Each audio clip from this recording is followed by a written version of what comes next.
Okay, so you want to own a solar farm. Buy some land, put up some panels, let the sun do the work, and collect a check every month for the next 30 years. Sounds almost too clean. No employees to manage, no product to manufacture, no customer to chase down. Just sunlight turning into money while you sleep. And here is the thing, some people are actually doing exactly that. There are solar farms sitting in the deserts of Texas, the plains of the American Midwest, and the sun-baked fields of southern Spain, generating hundreds of millions of dollars in revenue every single year. The numbers are real. The contracts are real. The cash flows are real.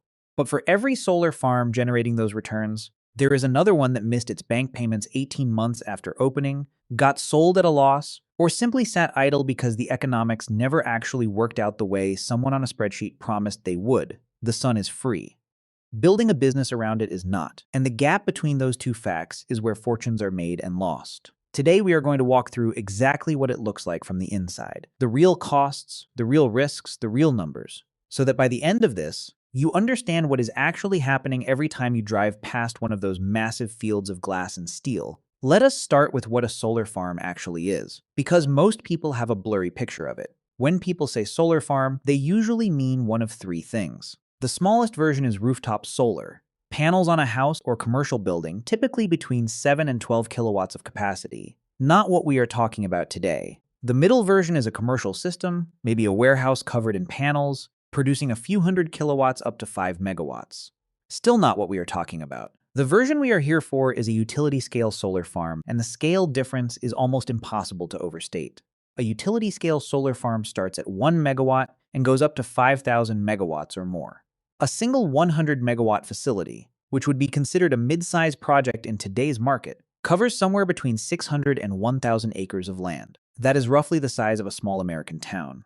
It contains hundreds of thousands of individual solar panels, acres of underground electrical wiring, dozens of large inverter units, and its own dedicated electrical substation. It feeds power directly into the same high-voltage transmission grid that powers hospitals, data centers, and cities. The business model on the surface looks simple. Generate electricity, sell electricity, earn revenue for 25 to 30 years. But the moment you look one layer deeper, everything gets complicated, fast. Here is where the money actually comes from and why it is not as simple as plugging in and waiting for a check. The most important revenue source for any large solar farm is something called a power purchase agreement. A PPA is a long-term contract, typically between 10 and 25 years, where a buyer agrees in advance to purchase the electricity the solar farm generates at a fixed price. That buyer might be a regulated electric utility, a city government, a major technology company, or a large industrial manufacturer. These contracts lock in a price per megawatt hour for the life of the deal. They are the financial bedrock of the entire industry. Without them, most solar farms simply cannot get built, because no bank will lend money against an asset whose revenue depends entirely on wherever the electricity spot price happens to land on any given afternoon. That brings us to the second revenue stream, the wholesale electricity market. In the United States, these markets are managed by regional grid operators. Prices change every hour based on how much power the grid needs at that exact moment, how much other generators are producing, and how congested the transmission lines are. Some hours, the price is $30 per megawatt hour. Other hours, in certain markets, it goes negative. That means the solar farm has to pay the grid to take its power because there is more electricity being generated than anyone needs. This is not hypothetical. It happens regularly in California, in Texas, and in parts of Germany. Any solar farm selling into the spot market without a fixed long-term price agreement is exposed to that kind of volatility every single day. Beyond the physical electricity, solar farms also produce something called renewable energy certificates. For every megawatt hour of clean electricity generated, a certificate is issued proving that power came from a renewable source. Companies that need to meet government green energy requirements or hit their own corporate sustainability commitments buy these certificates. Some years they are worth almost nothing. Other years they add meaningful revenue on top of physical power sales. Finally, in many markets, particularly in Europe and the United States, governments offer direct financial incentives for solar development. We will get to those shortly because they change the math in ways that are difficult to overstate. Now let us talk about what it actually costs to get in. The first shock is always the price tag before construction even starts. In the United States and the United Kingdom, the two largest Tier 1 renewable energy markets outside China, building a utility-scale solar farm costs between 90 cents and $1.30 per watt of installed capacity. Run the numbers on a 100 megawatt project, and you are looking at somewhere between $90 million and $130 million just to build the thing. And that is a mid-sized project. The largest projects being developed today are 10, 20, even 50 times larger. Where does that money go? The panels themselves account for roughly 25 to 35% of total costs. The structural systems that hold the panels, the metal rails, the motors that tilt them to track the sun throughout the day, add another 10 to 15%. The electrical systems connecting everything together, the inverters, the underground cables, the junction boxes, add another 10 to 15%. Civil construction, grading land, driving steel piles is 15 to 20%. Then there is the electrical substation and grid connection, which can run anywhere from $50,000 per megawatt in a location close to existing power lines to over $500,000 per megawatt in an area where the transmission network needs to be upgraded to handle a large new power source. And finally, the soft costs, permits, environmental studies, legal fees, and engineering work done before a single panel goes in the ground. Add another 15 to 25% on top of everything else. The grid connection piece deserves more attention than it usually gets. Developers tend to dramatically underestimate it. A solar farm on cheap land in a remote desert with exceptional sunlight might sound ideal, until you discover that connecting it to the nearest high-voltage transmission line will cost $40 or $50 million and require 3 years of regulatory approvals. That cheap desert land suddenly looks a lot less attractive, so you have spent $90 to $130 million. Not a single watt of power has been generated yet. Once you have decided to build, the single most important decision you will make is where to build. Location determines everything.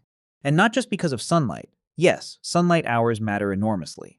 The amount of solar energy hitting the ground differs dramatically across regions. A solar farm in the Sonoran Desert of Arizona generates roughly twice the annual energy of an identical facility in southern England.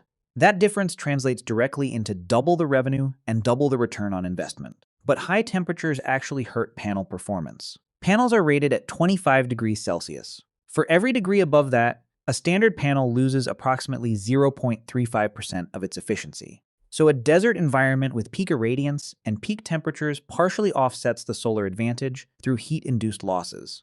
Dust compounds the problem further. Soiling, the coating of dust and particulate matter on panel surfaces, can reduce annual generation by 2% in rainy northern climates to over 12% in dry, dusty environments without regular cleaning. In large commercial projects, automated panel washing systems are a financial necessity, and then there is the grid. A high irradiance site 50 miles from the nearest transmission line requiring $40 million in infrastructure upgrades is far less attractive than a moderate irradiance site sitting next to an existing substation. The map of solar farm profitability is not just a map of sunlight. It is sunlight plus land costs plus grid access plus regulatory environment plus local electricity prices, all evaluated simultaneously. Speaking of land, the standard approach at this scale is not to buy it. It is to lease it. Most utility-scale developers negotiate long-term ground leases of 30 to 40 years to match the project's operational life. Agricultural land in the American Midwest leases for roughly $800 to $2,000 per acre per year. A 100-megawatt project using single-axis tracking systems, the kind that tilt the panels to follow the sun, requires between 1,000 and 1,500 acres. Annual land lease costs alone run between $800,000 and $3 million per year before anything else is paid. Desert land managed by federal agencies tends to be cheaper, $200 to $600 per acre annually, but the savings get eaten up by distance to transmission lines and complex federal permitting timelines. Old industrial land sits close to existing infrastructure, but comes with underground environmental liabilities that make civil construction expensive and unpredictable. The cheapest parcel per acre is almost never the cheapest parcel once you add interconnection distance, permitting delay, and civil complexity. If you are finding this useful and want to keep seeing breakdowns like this, consider subscribing to the channel and giving the video a like. It helps more people find this kind of content. Before any bank writes a check for this project, the developer needs to do something counterintuitive. They need to sell the electricity before the farm is built. Commercial banks that finance utility-scale solar, major infrastructure lending divisions at institutions like JP Morgan, Deutsche Bank, Santander, and Rabobank require that a substantial portion of projected cash flows be locked in through long-term contracts before they will advance a single dollar. A PPA with a creditworthy buyer transforms uncertain future revenues into something that, from a lending perspective, looks like a long-term bond. That reliability allows banks to advance up to 75 or 80% of total project costs as debt. Without that PPA, a developer trying to fund a $100 million solar farm needs to put up $60 or $70 million in equity, which is prohibitive for most anyone except the largest energy companies. Current PPA prices in the United States range from about $25 to $65 per megawatt hour, depending on the region, the solar resource, and the buyer's credit quality. In southern Spain and Portugal, where the solar resource is exceptional and the market is mature, prices run from 30 to 48 euros per megawatt hour. In Central Europe, Germany, France, the Netherlands, moderate sunlight combined with higher land and development costs pushes prices to 50 to 75 euros per megawatt hour. The bank is not just a lender in this structure. It is your operating partner for the life of the debt, typically 15 to 20 years. Lenders require a minimum debt service coverage ratio, a floor of cash flow relative to debt repayments. For a utility solar project backed by a solid PPA, that minimum is usually 1.25 to 1.35 times the annual debt payment, meaning the project must generate at least 25 to 35% more cash than it needs to service its debt in any given year. If extended cloud cover, equipment failures, or unexpected costs push the project below that ratio, the bank has contractual rights to step in. Lenders also size loans against conservative generation forecasts. The energy level the project is expected to reach or exceed 90% of the time based on long-term weather data, not the optimistic projection.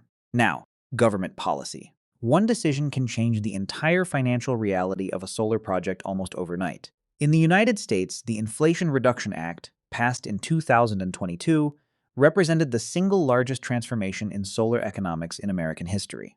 Under the investment tax credit provision of that law, solar farms claim a 30% federal tax credit against total qualified construction costs. On a $100 million project, that is a $30 million credit, a $1 for $1 reduction in taxes owed, not merely a deduction from taxable income.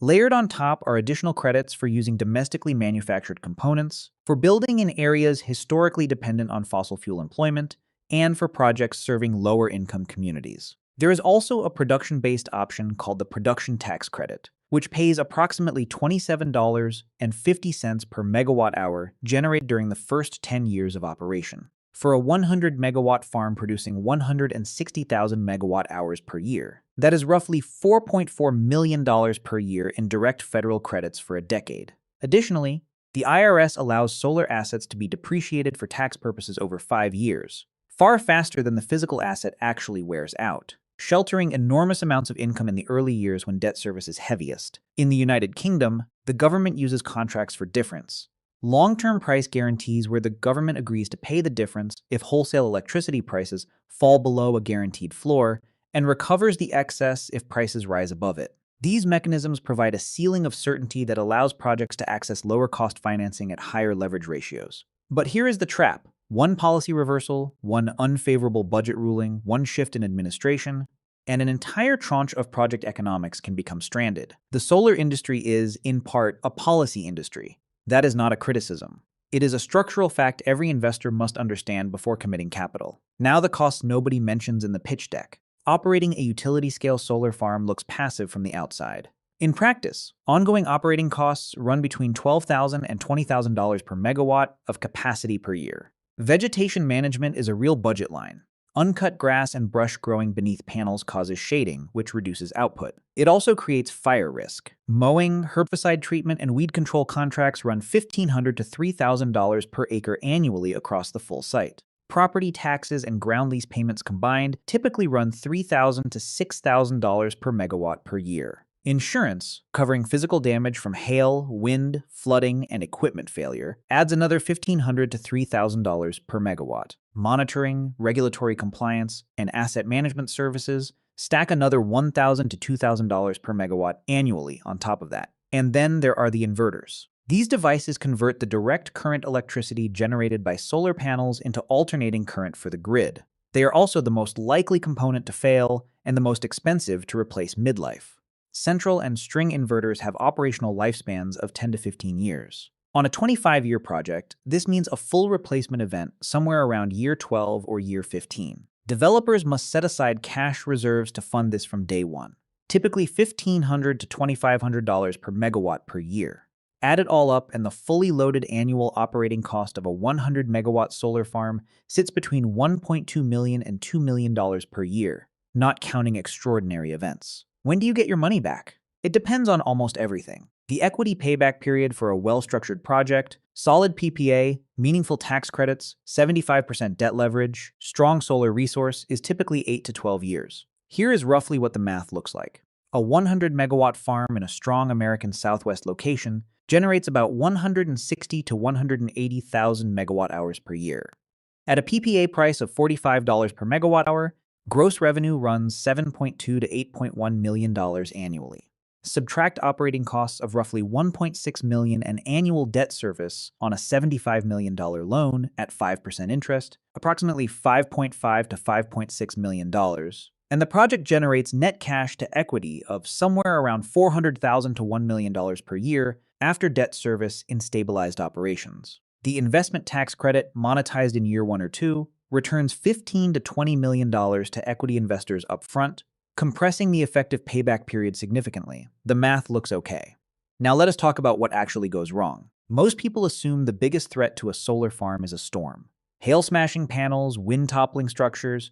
These risks are real and they are expensively insured against. But they are not the most dangerous economic forces in this business. The most dangerous forces are invisible. They are structural changes in the electricity market itself. Here is the quietly devastating one. As more solar farms get built in the same region, they all generate power simultaneously. Clear skies over Texas on a June afternoon mean every solar farm in the state is running at full output at the same time. The electricity market's basic rule: prices fall when supply is abundant, means that peak solar generation hours become the lowest price hours of the day. Solar farms, in a structural sense, destroy their own economics the more of them there are. In California, wholesale electricity prices have gone negative during afternoon hours hundreds of times per year.